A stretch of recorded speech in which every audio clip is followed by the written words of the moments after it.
That would be great. Got it. Okay. Yeah. So yeah, so how do you know like Rebecca? It would be really nice just to like find out about that, because I don't know how long you've known her or anything. So let's start there. Let's start there. And I'm also gonna Mm. I'm gonna do a couple of screen shares and things when we talk so that we That would have be really good. I like to keep I'm very visual as a designer, so I think it's similar to you. I like having all sorts of Mm. um so I might just open a browser here in the back so that we have that's just my current website. Let's see, I'll just open a fresh window so that we can have something as well to talk about if we need to share some visuals or slides or whatever. But yeah, maybe I'll just put that as background and I'll share built-in this one. That's my current work tab. Here we go, if we need it. Rebecca is only somebody I've met very, very recently through Anton Schubert. So Anton and I go back to IDEO. Mm. I don't know if you know about IDEO, design consultancy. They're basically where I started my work career, and so I was there as an intern right back in the beginning, just after university, and Yeah. so I studied in Loughborough, and Mm. Anton and I didn't really know each other back then, but we were working in the London office, and he's the reason why I came to Finland. And so Oh, when I okay. was in this is IDEO, but IDEO Yeah. basically very very interested in forwarding the design thinking movement, as you probably know them. And so I was always very involved with teaching design, and Anton and I Yeah. were doing joint courses in different universities. So anytime he has a um, program. At the moment, he's working with sustainable design, and I've been more focusing on the human aspects of design and how to improve human interfaces. Mm. He always like we do a yearly check-in with each other. We go like, hey, how's it going? What are you working on? What are the big challenges? And we usually end up going like, oh, have you met this person? And Yeah. so this is how he said, oh, have you met Rebecca? You should talk Oh. to Rebecca. So I called Oh, Rebecca. wow. Okay. Oh, wow. Yeah, because she said that yeah, I got the impression that you've not known each other that long, but Yeah, and wow. she was very interested in what we're working on because obviously there's some Yeah. very clear synergies with what Rebecca's been studying for years. And so we kicked off just the very first conversation and the outcome was let's do some stuff together. Let's work on some Mm. things together and let's figure out, my head has been buzzing with ideas about doing some form of communication hackathons around conscious communication. And she was like, Yeah. oh yeah, let's do something. Let's think about it. And by the way, could somebody from my team come and approach you about an interview? I said, sure. So that's really how it went. It was as Yeah. simple as that. Okay. Yeah, because so can you tell me a bit more about conscious communication? So yeah, so thank you for the email, by the way. I was looking at the questions that you I'm asked. sorry I sent it so late. Yeah, we've had a No, stomach bug in the no house. worries. Oh, it's fine. I had a time this morning to sort of check it out. Mm. I mean, I think maybe I'll start from where you actually posed the question, just to give you like a context, because Yeah. um, conscious communication is something that most people think is unnecessary and is sort of like it's so in the background everywhere. People think that they know how to communicate because they equate communication with talking, Yeah. that it becomes this ubiquitous invisible in the background everybody takes for granted. Yeah. And I was not in that case because I grew up in a bilingual family. I think it's Yeah. similar to you. I would check it out your LinkedIn profile. It seemed that you have a bit of a multicultural background as well, so or at Yeah. least it seems that you've been bridging cultures. And when that happens, for me, it was Denmark, England, and France. And Mm. so that's why I speak with a Wow. British accent, but I feel French. Yeah. If I speak like the people in my hometown, they speak like this. But now I actually feel French in my Yeah. more like behavioral, cultural attitude. But I try and take some of Mm. the good sides of the British and Danish as well. So that at a young age meant that I was looking at two different cultures, two different languages, two different groups of people and bubbles and value sets very Yeah. early on, seeing them as not contradictory but complementary. Yeah. And which, as an adult, one starts to see that that's necessary. You look at workplace inclusivity, bridging the diversity gaps, all these topics Sure. at work. Yeah. But as a young kid, as a teenager, when you're forming your identity in those years, I was lucky to be confronted to that challenge very early, which meant that I never went into this is a good or bad culture, which is what a lot of people do. They start judging like my culture is better than yours. And even if they're saying they're open, there's still very much an implicit judgment of the other Mm. culture saying that relative to mine, it's not quite as good, Yeah. So I never had that because I Yeah. was thrown into that like melting pot of cultures, which meant that Yeah. what I was faced with is the misunderstandings between culture. Like for example, in England, you have all sorts of old-fashioned expressions to mock the French, right? So they go, take the French escape means run away like a coward. In France, we have filer à l'anglaise, which is to run away like a coward. It means run away like an Englishman. This is Yeah. ancient, like historical, it's like hundreds of Okay. years old. Yeah. But the thing is, people don't think about those. They think it's just like, yeah, because French are a bit like cowardly. But actually, English do the same as the French. And the mirror of those two was like right in my face at the beginning. And from that perspective, you have two options. Either you go, I'm going to deny one of those two identities and think I'm only that identity, or then you have to come to terms with that dichotomy and start to Mm. think, actually, there is no right or wrong. Actually, there is just a misunderstanding and there's just a gap between Yeah. people. And that's when I started realizing the importance of communication, because in that gap, all sorts of things don't happen. And it's those things that don't happen that create misunderstandings. So I was in that sort of really, like, people often talk about communication as what is said, but most of the Sure. communication is what is not said. It's in our head. Yeah. Like, it's Subconscious bias, I guess. yeah, so Yeah. you like what is not said is as important, if not more. So, Mm. like for example, here I just realized I'm wearing a Yeah. GBR. Yeah. I'm not saying anything about this, but if I was in a workshop and I was wearing this and I was having a British accent, what is not said but is communicated is that I'm British, and Patriot. everybody takes it for granted, and then my Yeah. accent confirms it, and then they act as if I was. So they act with all their prejudice and stereotypes toward the Yeah. Brits without even Yeah. thinking that I might actually feel French. So Yeah. and that Yeah. is the communication that I was interested in, is that like invisible inception type. So I started studying Yeah. that in design. So that's how I did major in design. I studied what they call design affordance, which is what do you do in a design that creates behavior without people knowing, like inception through the design. And I was particularly interested in Uh-huh. sustainable design. Yeah. So I was working on how to influence people's behaviors towards more sustainable, but without actually educating them, telling them, or even consciously showing them what is better or worse in terms of environmental and life Yeah. cycle. But how do you, for example, just by the shape and the affordance of design, make them change their behavior to the better? Yeah. And that's then what I took into the human to human interface, which I realized there's a shitload of broken interfaces right there. Like we talk a lot about machine interfaces. I studied Mm. obviously, human computer interaction and how, Yeah. yeah, but actually there's so much to fix with the human to human interactions and so little being done that I then migrated all my energy and go like, okay, there's hundreds of thousands of engineers looking at HCI out there. There's a lot of UX designers interested in machines. How many of them are applying that kind of mental models and science to understanding how to interface people together? And I found very little work. Yeah. So then I go, okay, right, let's get to grips with this. And then with all my enthusiasm of an anthropologist, I went Yeah. into literally hundreds and hundreds of interviews for different clients in the design. So, designing bathroom products to, household to some more interesting and exciting things like basically everything except the military I've been working on. And then every Hmm. single time you go into a person's home, you have to build rapport Yeah. like you're doing now in an interview. You manage my expectation before with an email, make sure that I'm understanding why we're having this interview, and then we get on with it. Well, in a home interview, it's even more important to have that rapport because you go into somebody's intimate space.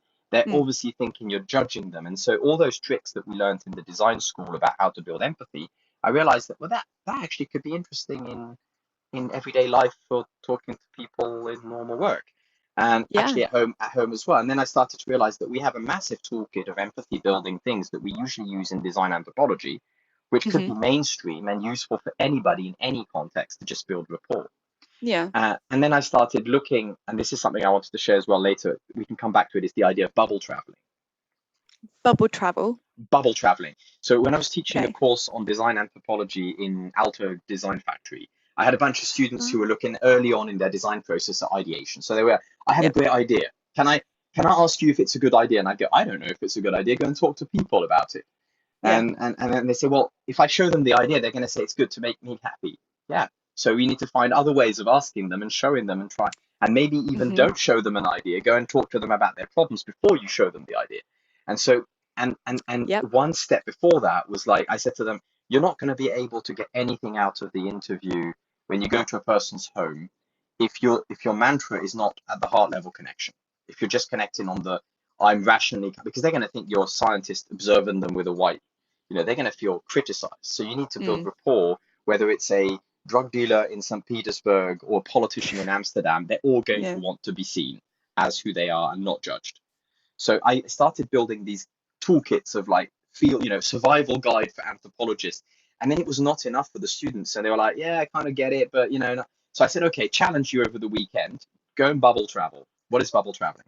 You have, if I show you something in the background, you got, imagine we all have a number of bubbles. So I got them to list, what are the hobbies you do? Okay, so you go into drumming, you're a drummer. Okay, you're salsa dancer. Okay, you're a yoga enthusiast. Okay, great. Those are bubbles. Same codes of thinking. People have similar ideas, similar values, similar vocab. Those are bubbles, social bubbles.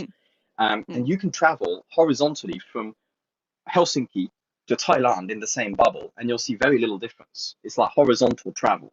So you go to Thailand and you go to a yoga retreat with your friends from Helsinki Yoga Club.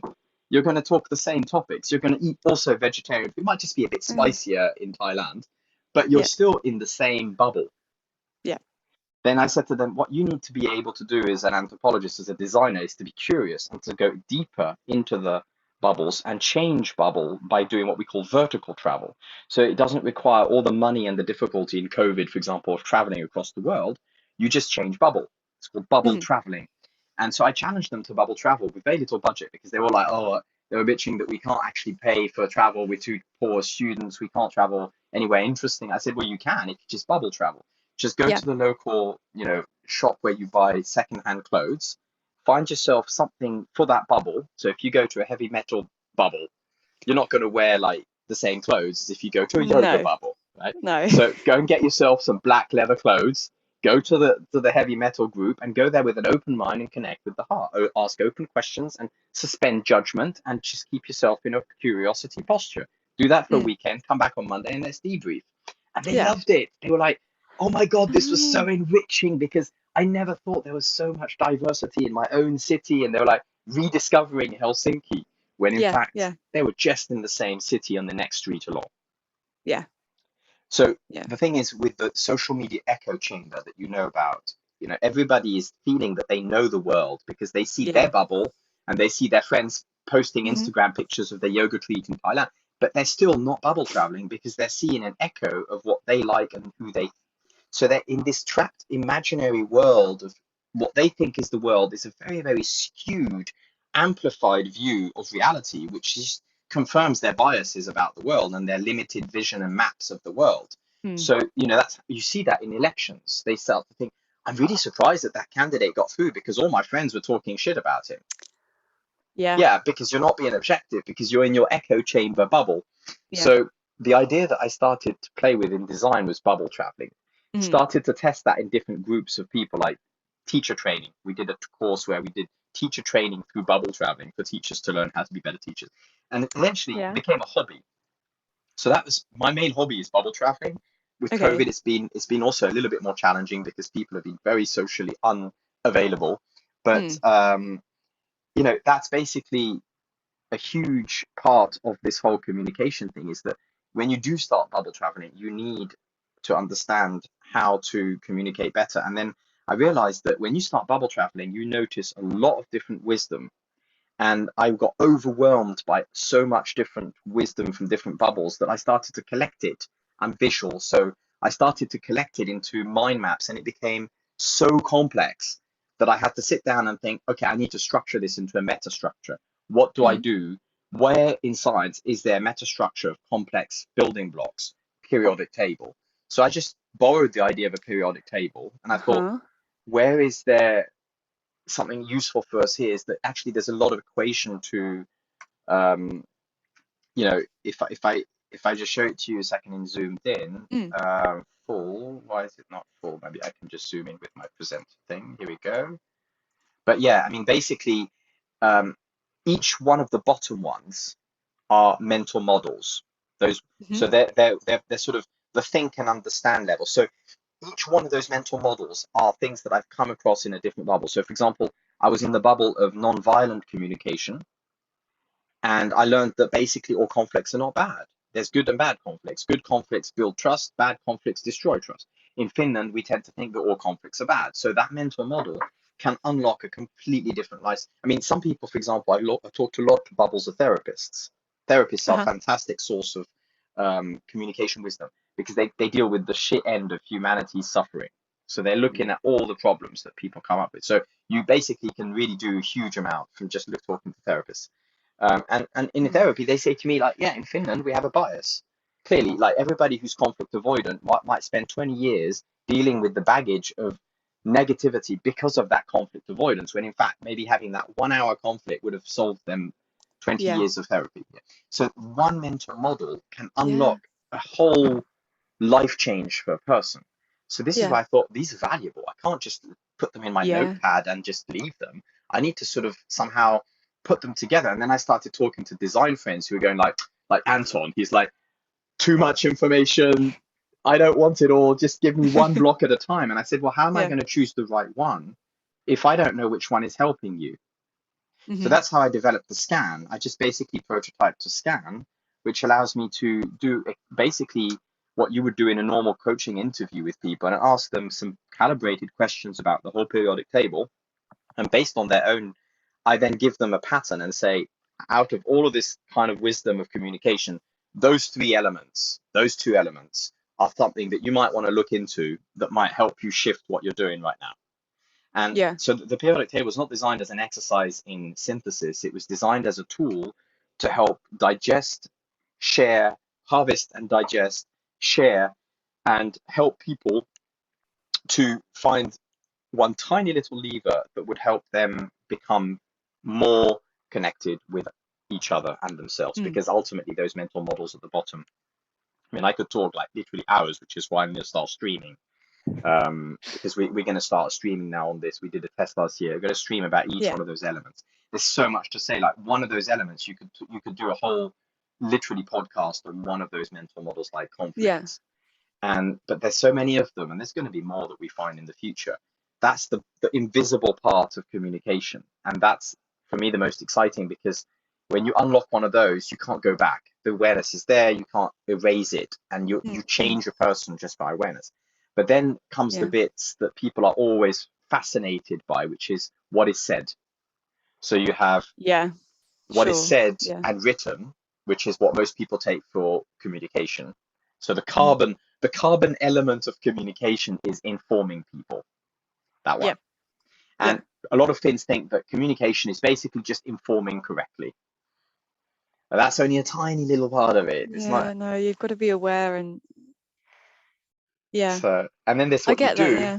and then there's Do. what you feel. And most people often forget to express their feeling and intentions, particularly engineers and Finns who are looking in business meetings to get things done. They forget that Yep. the intention behind that meeting is not clarified. Therefore, people come in resisting.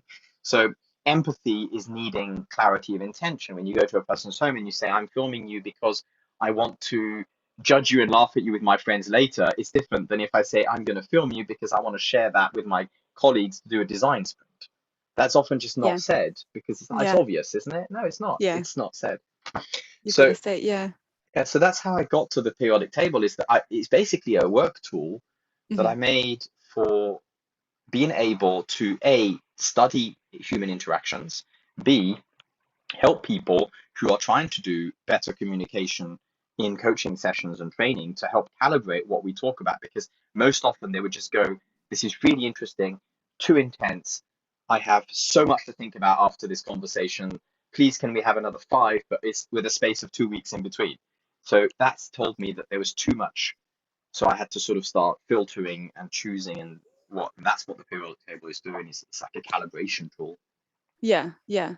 It's fascinating.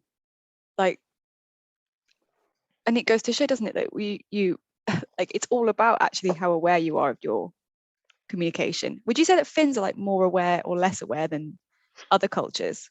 I mean, I know it's such a generalization, but It's a tricky question because I think the cultural filter that we use is only one of the filters that I think is valuable for us to construe differences. mm, There's all sorts of divides that come from comparing.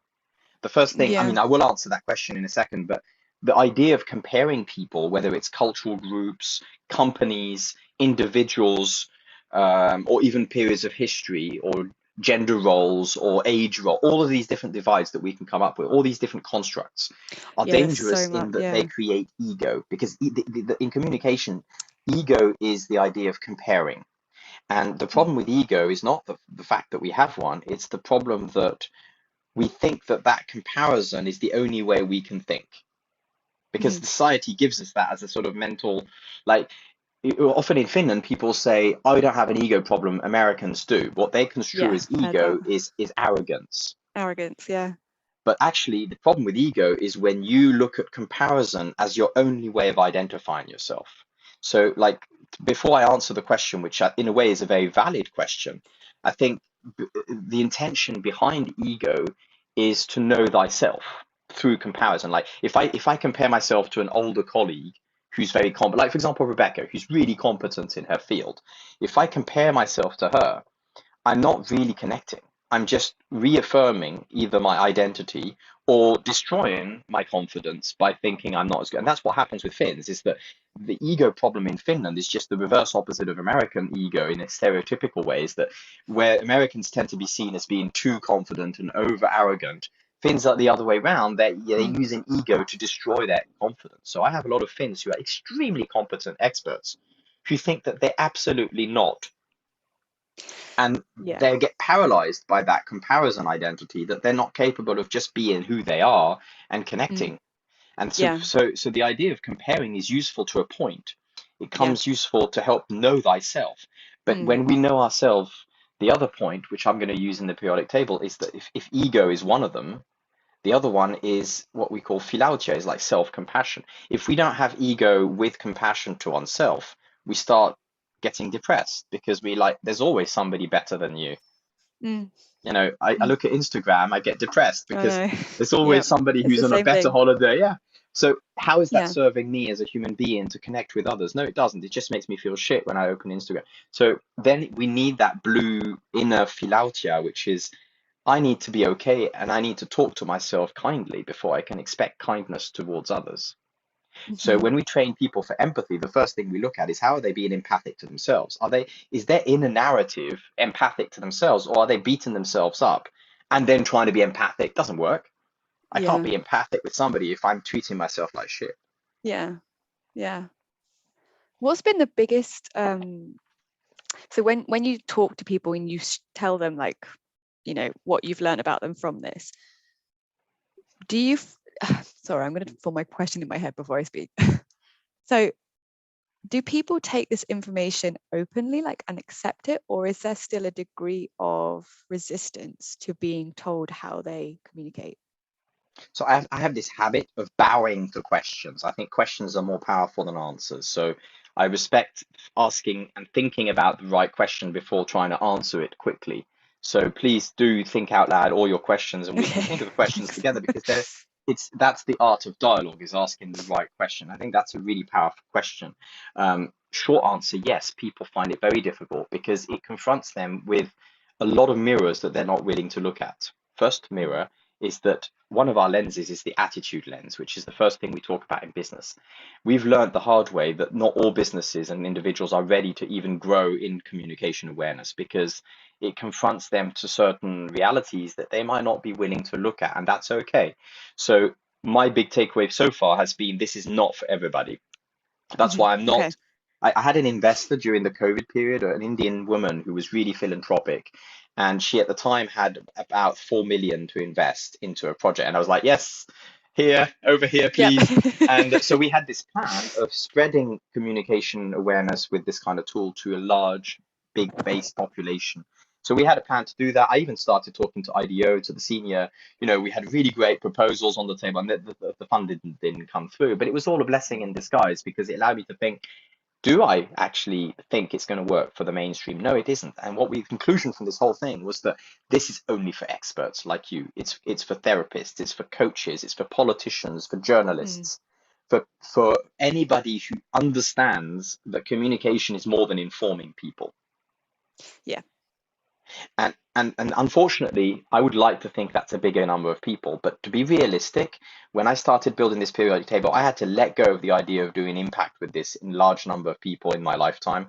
So the premise for this periodic table is a 200-year timeline. like Yeah. so that I can step away from the ego of a research anthropologist that thinks he's going to do something great for changing the world. No, I don't know, this but is yeah, seeding the change for future generations. It's like the periodic yeah. table, the actual periodic table in chemistry was in the 1800s. Now we're seeing the benefits 200 Mm, years later. yeah. Now, I, I, I would like to think that this was going to be speeding up change, but realistically, our planet right now would need this because human interactions is one of the big causes for friction. But Hmm. the change is going to have to go through first the front runners. So I had to kill that ego that I wanted everything to be done immediately and that Mm, impatience that I had and go, okay, no, this is only so now I'm refocusing all this energy on really talking to experts where we don't have to start from ground zero, where yeah. they already understand that growth mindset is not an option.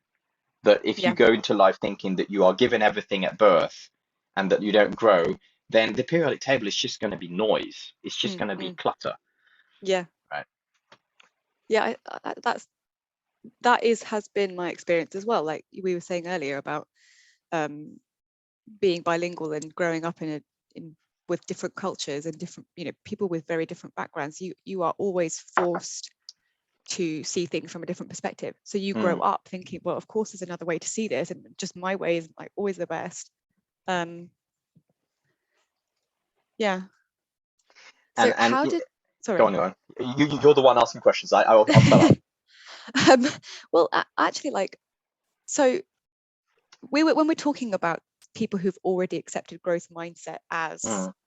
a given, would that be your advice then to people studying things like design, like human computer interaction, things like that? Or like what advice would you give them when studying? I think the best way to disconnect from a human is to give them advice, Right. Yeah. because Okay. it presupposes that I might know better. Hmm. Um, so first thing I would do in the context of giving something like advice is check what they're trying to do. If we make an assumption that a designer, a UX designer, is trying to better the condition of humankind, not just trying to make gadgets. If we assume Mm. that they're taking a human-centered approach in which that they're humanistic in their approach, in that they're not trying to make bots uh, thrive and humans suffer, if that's the other assumption. And if on top of that, the assumption is that they're wanting to use user experience to help people empower, and that includes human to human user experience, then in that context, I would say the big gaping hole is collective intelligence. We are absolutely not tapping into even the beginning. Like they often say the brain has got this untapped potential. I think that's where it is. It's this collective intelligence. We are not tapping into collective, like even just the levels of conversation that people engaging are just generally very superficial discussions, right or wrong, ego-based discussions. Like Yeah. academic field is full of just discussions. Like we're not even tapping into dialogue and co-creation levels quite often, which designers tend to sort of tap into and get frustrated because nobody else understands how to co-create. People end up with falling back to discussion. So, like for example, MIT's work on the Presencing Institute and Otto Scharmer's work on the whole leadership shift towards being more empathic leaders. Um, I think designers could embrace that in a way. A designer, I see a designer in the best case as an evangelist. If you look at the whole process of innovation, Mm. there is no better place to be than a designer, except that often designers are put into that little bucket of being a UX designer. I'm training some UX designers in a Mm. Swiss bank at the moment where they've got about 30 UX superstars, headhunted from the best UX pools in the world, and they're working for the Swiss bank. She's good. Okay, well, what Mm. happens in there? They all feel tied because they feel that they're tied to the spec given by the business factor guys. Now, Hmm. in an ideal world, the designer is the person who is changing the front, is the spearhead of the change because they're coming together looking at factors of desirability, which is the human side, factors of feasibility, which is the tech and engineering, and factors of business, which is the viability, and hopefully also the planet centricity of the sustainable ecosystem. The Hmm. designer is the only role that has the capacity, in my opinion, to take all of that complexity and crystallize it into a single interface design. But Mm. most designers who are, in my experience, learning to design are so far buried into layers and layers of specs, they end up designing the button. Hmm. So the Mm. two things I would say is, one is, as a designer, be aware of the huge power that you have and constantly fight for the strategy aspect, because designers are often given the shitty end of a spec when in fact they are the only role that could potentially tap into that collective intelligence into action. Mm. But as work gets more complex, it's not a single person. That's Yeah. where collective intelligence comes in. So the concrete advice I would say to any designer who wants to change the world and be a better humanistic oriented change agent, Mm. then learn to tap into the collective intelligence through communication, because you're better off getting the business factor person excited than trying to convince them. You're better off Yeah. getting the engineer to go, yes, I want to make the world a better place through my code, than to try and force them into that. So the art Mm. of influencing them, and it starts with attitude. Like Mm-hmm. this one here is about personal growth. If I Mm-hmm. don't reflect on my own bias, I'm going to bring those bias to the table when I host a collectively intelligent conversation. And I'll give you a concrete example. I'm not going to name the company, because if we're going to put this online, then I don't want Sure. anybody to get upset. But it's a Finnish company who designs tools, softwares. Mm-hmm. So it's full of designers, developers, and um, they have a lot of bias that they're not even aware of, built into their culture. So when they design tools, they bring those biases into their design. One of those biases is that the biggest human divide right now is actually gender. So they Mm. have a huge thing because they're in an industry which is very heavily biased towards male, and so therefore they have this huge bias towards the gender divide, which is a very good thing. We should have gender equity, not gender equality, gender equity, which is the Yeah. next step. Yeah. And they're like, yeah, Agreed. but Yeah. they're just still on equality. So they're just trying to get the quota of men and women in an industry which is really difficult to hire women, and they're bringing that bias to their design conversations, and they're missing the other biases. And I actually Yeah. measured the bias with the ego lens with them. That's how I Yeah. started scanning, because I was like, this is insane. You're looking at one. I said I built a taxonomy of divides. I had about Yeah. 80 different things. I can actually, you can try the test. You can try the taxonomy if you want, if you're interested. But Yeah. it's and I showed them that their biggest divides were the invisible divides of spiritual. So differences in spiritual values, Mm-hmm. thinking that science is not a religion, Mm-hmm. thinking, Mm-hmm. all those value-based spiritual triggers were invisible, and they were Yeah. only focused on the physical triggers of gender. And they were Yeah. bringing that bias to the workplace, and it was creating actually conflicts with clients. I went to mediate conflicts because of that. So those Wow. bias that they were bringing in design Yeah. as a team were blocking their work, and to the point where Mm-hmm. projects were being stopped, Wow. This is wasting so money. interesting. Ah. So that's why I went away from design. I lost Yeah. interest in doing design projects. I think there's too many designers out there. There's not enough people trying to make collective intelligence Mm-hmm. happen. And of course, what happens now is that we do a lot of training, we do a lot of Mm. coaching, and what do? We coach a lot of designers, a lot of therapists, a lot of journalists, politicians. But the focus for me has shifted from what you design, the output, to the process itself of how do you get Yeah. from a idea of a problem to solve to an Mm-hmm. execution with Yep. that collective intelligence, when we Yeah. know that we have incredible potential. I mean, you have to interrupt me, by the way. I don't mind, Eloise, because I babble on. No, no. I'm honestly like, it's just so refreshing to actually hear what I think and have thought for a long time, like reflected, because like you said, like you just don't, people just don't even see what the things that influence their communication and the things that they think. They don't see how that changes how they act and how they speak. And it, like, and you're right, like in my team right now, we have so many different people, and everyone's from a different corner of the world with their own Mm, experiences and biases and stuff. As much as it's like everyone's working towards a common goal, there is still so much about this kind of this lack of consciousness of how we talk that gets in, mm, or communicate, that gets in the way of doing a good job. mm. um I give you an example of mm, okay, so most people would agree that the CERN in Geneva is a hub of incredibly bright scientists and engineers. They're like some of the biggest brains in the world collected into one single venture. And so I was there. I was asked to do a workshop on communication with the the initial ask was help us to be better at influencing to get European funding. And they were needing big, long time funding, sort of like longitudinals of 50 years for funding Okay. nuclear particle research. No So pressure. no pressure, and they were just trying to get influential with the politicians in Brussels. And so I Mm. went there to do a workshop with some of the decision makers there. And after about 4 hours of workshop, the whole thing turned into a massive conflict. Oh dear. And I turned it into a conflict mediation. I trained as a conflict mediator, so I just shifted hats. I went from being a coach to being a mediator, and then it Mm. finished well. We ended up doing a bit of the training anyway.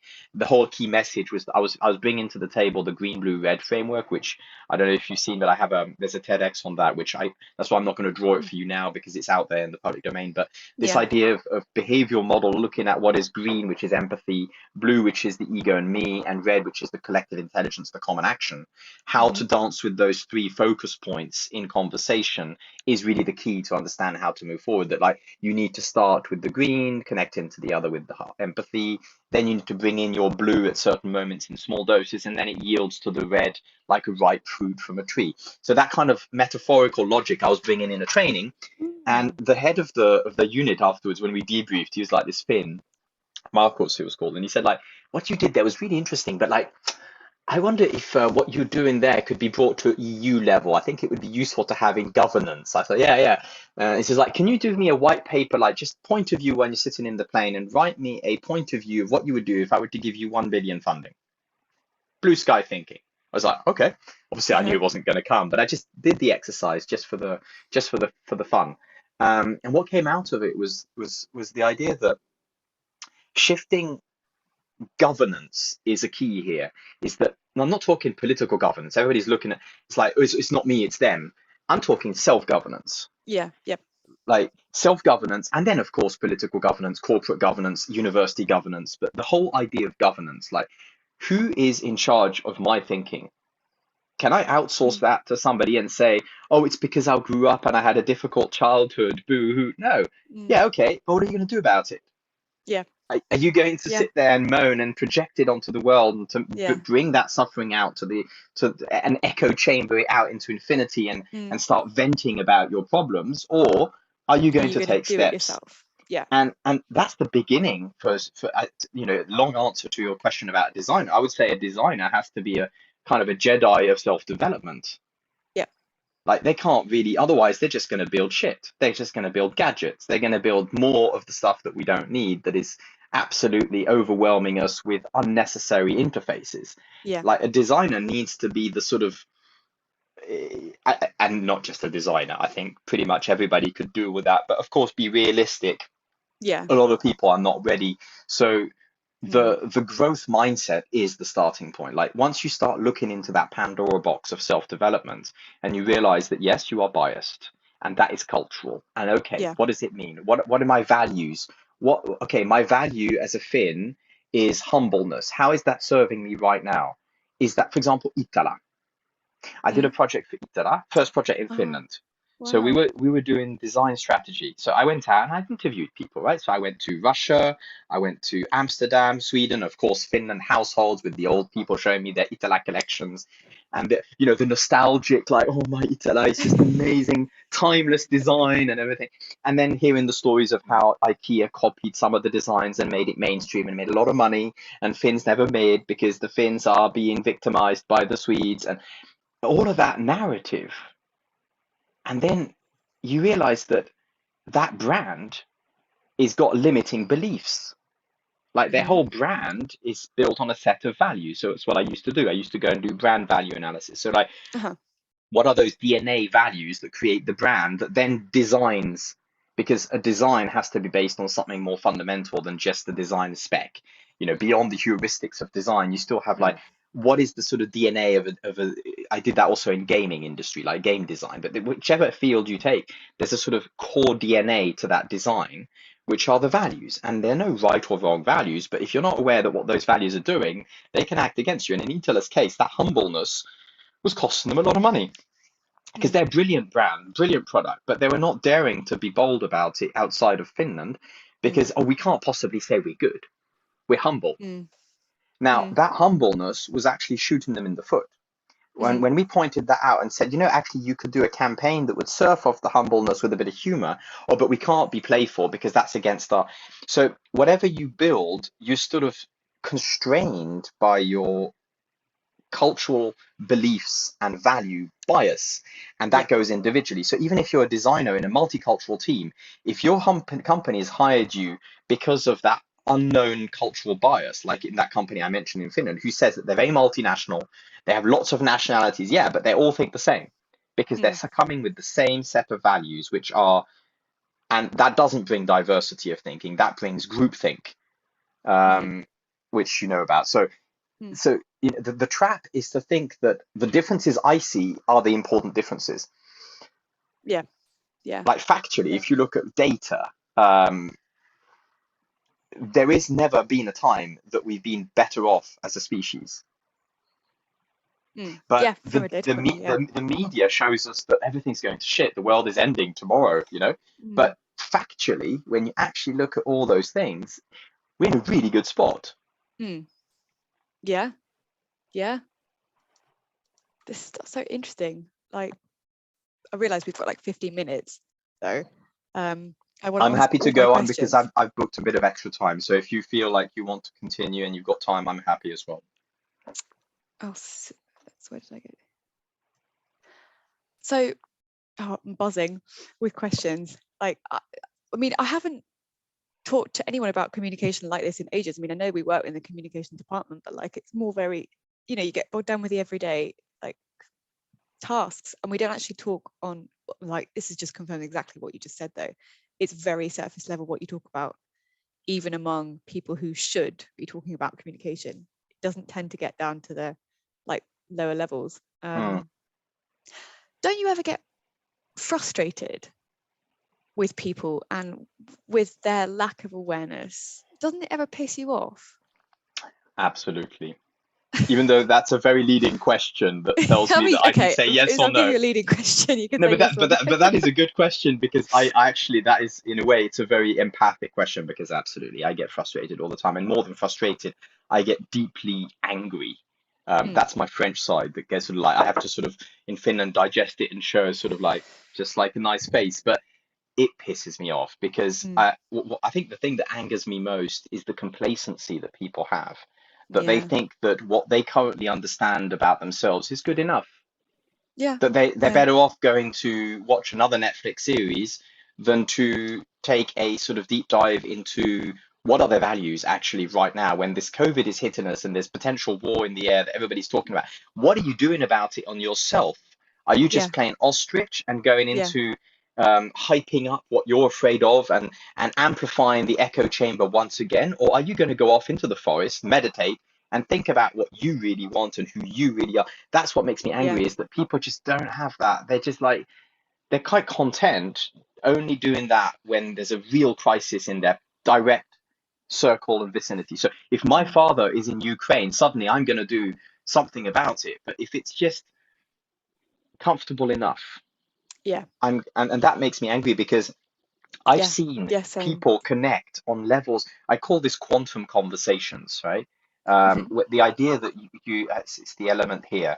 I started putting that into a crystallized form because there's this notion of a conversation which is deeply transformational, that has elements of flow, like Mihali's flow, but also meaningfulness and transformation in the self. So I call those quantum conversations. I've seen hundreds of them. I've seen them with artists on stage playing music or performing arts. I've seen it with journalists doing a good job. I've seen it with designers in co-creation workshops in IDEO. I've seen it in Tantra workshops with BDSM teachers. It doesn't matter which bubble you go to, it exists. When you go to a place where you've seen a quantum conversation, you realize that how poor our everyday is. So it's a bit like we live with fast food, and suddenly Yeah, one day you get this gastronomic meal and you go, oh my God, you can actually yeah, enjoy the food, not just get nourished by it. yeah, And then it's difficult to go back then to that mundane, you know, yeah, small talk, which is reaffirming the limiting beliefs and the bias that everybody has. One of the reasons I left France is that frustration, because in Finland there is That's a one of bigger the reasons I left the openness. UK. It's the same. It's the Eastern. smaller countries tend to have a more humble and open approach to what is new. In France and Yeah. England, I've worked in both. Mm. There is this sort of complacency that we know better, which is very heavy. Like innovating in France and England is a lot harder than innovating in Scandinavia or in the Nordics. Oh yeah, I So mean they just can't get their heads around doing stuff. Oh, we've always done it this way. So, mm, tradition and yeah. like it's always worked. So why would we change it? And it's just yeah, it drives me So insane in too. terms of the cultural bias, the first thing I do when I do a study on the country, like I did one project on Dubai, Mm. doing for the government. Like the first thing I do is look at the history of the values. And in Finland, I think most people should know that their cultural bias is written down in a simple Wikipedia page called the Yanti's Law, Mm-hmm. Janteløven, which is crystallized by Axel Sandermoser, the Norwegian Danish writer from last century, who wrote down about a dozen rules that people implicitly apply without even realizing when they live in Mm-hmm. Finland. You Yeah. probably know them. Like, I should not be better than anybody else. I should not think that I'm better than anybody else. I should not believe or speak as if I was better than anybody else. And then they go, oh, yeah, Yeah. because we're a humble culture. But they don't realize that that cultural bias is just a single stake in the ground. When you Mm. go to a culture like Dubai, which is a tribal, ancestral, they both have a very similar, interesting starting point. Extreme climate, difficult to survive. In Mm. Finland, you need other people to survive. In the desert of the Arabia Peninsula, you need other people to survive. Mm-hmm. Extreme hot, extreme cold, very little Mm. food. The adaptation over history was completely opposite. In Finland, the adaptation was that I need to hide what I have in case my neighbor wants to steal it. So what is construed today as a humbleness is partly rooted in a survival mechanism, which in Uh-huh. the Arabic world was exactly the opposite. Their survival mechanism is that I need to be over the top generous with anybody who I don't know, who turns up to my, because one day I might be the one who turns up out of a desert dying. Oh So what wow. is construed as Yeah. humbleness today and Yeah. taken for granted as a positive can Yeah. be rooted partly back down to a survival adaptation to climate, just Yeah. like in Dubai. So when a Finn goes to Dubai for business, they don't understand that. They go, oh, the Arabics are very flamboyant. They show their gold and they're very showy of their feelings. There's a reason for that, which is actually the same as they had for their humbleness. Oh. When you Yeah. start digging and you start understanding, you can find a connection to anybody, even the worst enemy, and Mm. that is the thing that I think is missing in designers. Is I used to say to a designer, when you go to interview somebody in their home, if you're not going to fall in love with them for 2 hours, then don't go. If Mm-hmm. your intention is not to connect with them deeply with no judgment of what is good and bad from your point, because basically we need to short circuit all of that programming, that bias that we have, and look at that person and go, this is fresh. This is new. I don't know. Beginner's mind. And Mm. that's where the designer can get inspiration and get. So now I'm talking from a design job, but the same thing applies to a journalist. Same thing Mm. applies to a politician, diplomats. You Yeah. can't be a diplomat if you can't look for that common ground. Mm. Yeah. Yeah, exactly. Yeah. How did you then, so you work as with your, I mean, you work with your consultancy and this is the main part of what you do. Mhm. How does that translate into what else you do in your job, like with the green elephant? Um, because So, so we started off initially. I broke out from a design agency called 358, where I was doing the design anthropology. So I was there doing product and service design and brand design, and I was starting to dabble in organization design, so redesigning yeah, organizational structures.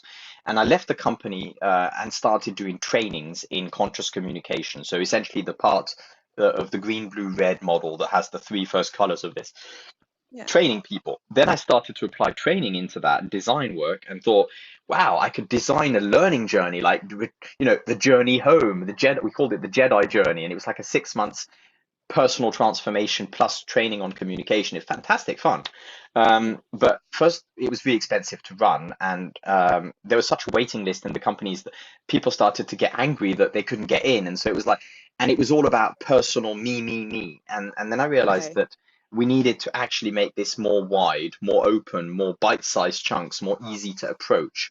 So I shifted from being training to doing more wide information, and mm, consulting stopped. So I'm no longer doing really consulting. I do a okay, little bit, Yeah. but it's mainly on demand. Right now, we've narrowed down from being trainer, consultant, coaches to being coaches and trainers to then being coaches to now even further narrow down to being analysts. So Mm. now what I sell is I go to a company and I say, I'm going to scan your team and I'm going to give you a very, very acupuncture point, accurate micro habit for that team to shift one step forward. And then I bring them to other coaches. So I focus down on really what we know how to do, which is this periodic table. So of course I can coach Mm. people and I still do a lot of coaching, but what our core business is now narrowed down to helping diagnose what they need to learn next. Is it internal? Is it external? It's usually a mixture of both. Okay. Yeah. And have you found that, like, how do you think that people think of my question? There's so many questions I want to ask you, and this is why I sent We the can email we can to we try can and do talk we this. can talk again, Eloise. Like for me, If we, yeah, it's if we very could talk interesting as to well. talk about these topics with somebody who's educated and interested in that topic. Most people are just like, can you just tell me how I can sell more? That's the level of Yeah, conversation I'm used to having. So I'm yeah. really interested, and this is why I reached out to Rebecca, is to start not just having conversations, but I'd like to go into co-creation with people like you. I'd like to go into action. I'd like to start building stuff, and I Mm. have a lot of ideas of how we can make massive shift by little, for example, online events where we bring people in collective intelligence and show what, rather than talk about Yeah, collective intelligence, just yeah, demo it and let's just get on and play with it. So yeah. I'm absolutely available to do that, and I've booked more time for this conversation as well. But in terms of asking the right questions, like one thing I usually do in interviews is I finish by saying, "What is the question I should have asked you that I forgot?" Mm. And that sort of then puts the ball on my side of like, oh, okay, Yep. well, but but maybe you have some other questions that because I you have you a, have an initial. well, I mean, it just, so I'm doing some work with a startup. They are wanting to develop a translation app that is Mhm. purely like crowd or volunteer driven, where if you need help, like in your daily life, translating something, you can get on this app and there'll be somebody there. The idea eventually would be to have this huge database of people willing to help you for free just to translate that. That is going to need more than just translators. That needs cultural awareness. And I just had this idea whether I should introduce you to Thomas, who runs it, the startup, because you can't translate something directly. I mean, yes, you can, but I mean, you know what I mean? Like I'm literally preaching to the converted. I mean, there have been so many times when sure you could translate something, but you need to get that culture nuance in. Like I've been in Moscow translating interactions between parents wanting to send their kids to private school in the UK and the school. Mm. And the Russian parents have asked such questions that like there is literally no way I can translate that directly. Like one of them was, what's your approach to homosexuality at your school? Mm. Like, sure, you can translate that, but not without first explaining The that context. the context. Yeah. Yeah. I think we came up with something like, we encourage like the kids to like explore them, like, learn about themselves, but we don't encourage relationships with the students, something like that. I don't know. But this is it. This is why you can't just translate something. Yeah. Yeah. Yeah. And yeah, like, Well, here's something about translation because I used to do that as to get some yeah, I saw cash in as a your student. LinkedIn. Yeah. It's like I hate it. I absolutely Yeah. hated doing Yeah. translation because of that problem is that you get Same. paid per word and Yeah. nobody's paying you for the quality of context interpretation. Exactly. Um, Exactly. and therefore, you're tempted to just take, I mean, nowadays, first of all, in the context, technology has given us more and more real-time linguistic translators that are not contextually intelligent, but are very Mm. verbally intelligent. Yeah. It's exactly the same reason why I can't build a head-up display measuring this in real time, because even we have intent analysis and algorithms, they don't even go near that level of contextual intelligence that humans are capable of Mm. yet. Mm. Um, the thing about your friend's project, which I think is interesting to reflect on, is that where do you draw the line between interpretation and translation being needed? Is it only a linguistic barrier? Because, like, I would say I would need an interpreter when I talk to my grandmother. Mm-hmm. Any Yeah. Or is divide, it age?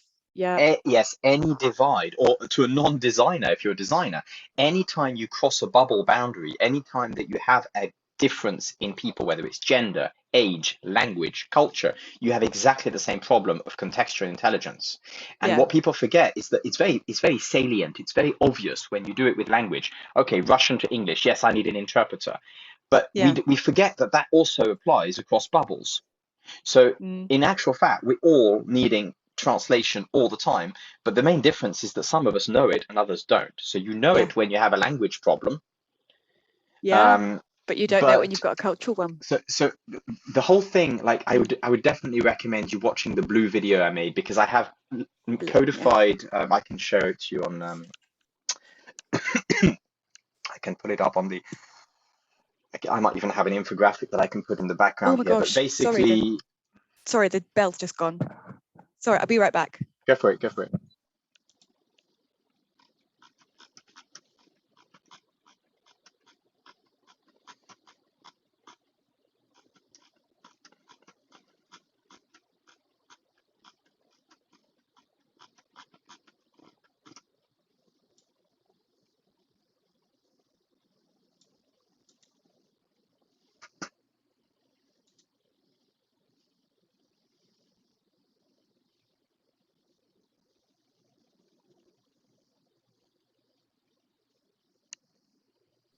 Hey, I'm really sorry. I have to go, but do you think we could have another have you got any time later to have another conversation? Not today, but Sure. And as I said, like I'm also interested in like my agenda with Rebecca is that we can start like having interesting conversations, dialogues, and co-creation. So in that respect, if you can help me to sort of start that movement with groups of people who are interested, I'd be really, really excited and up absolutely. for that. Yeah. It would be amazing because I've just had the best conversation with you. Like it's just amazing to talk to someone that really gets it. Like you don't have to like convince somebody all the time that like communication is a problem. And it doesn't have to get all like you said about the ego, it doesn't have to get offensive and people take it so personally. You can never have like an open conversation about it without people getting upset. I'll But tell you yeah, what I'll send you a Calendly link so that you can book a session.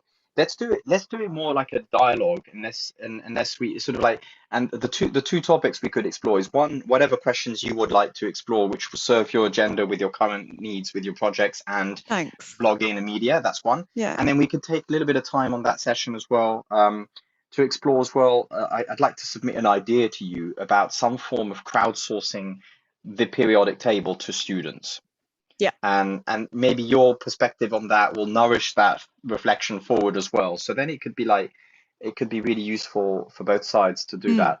Yeah, because it would be really nice to give you like help you as well. So I'm not just taking.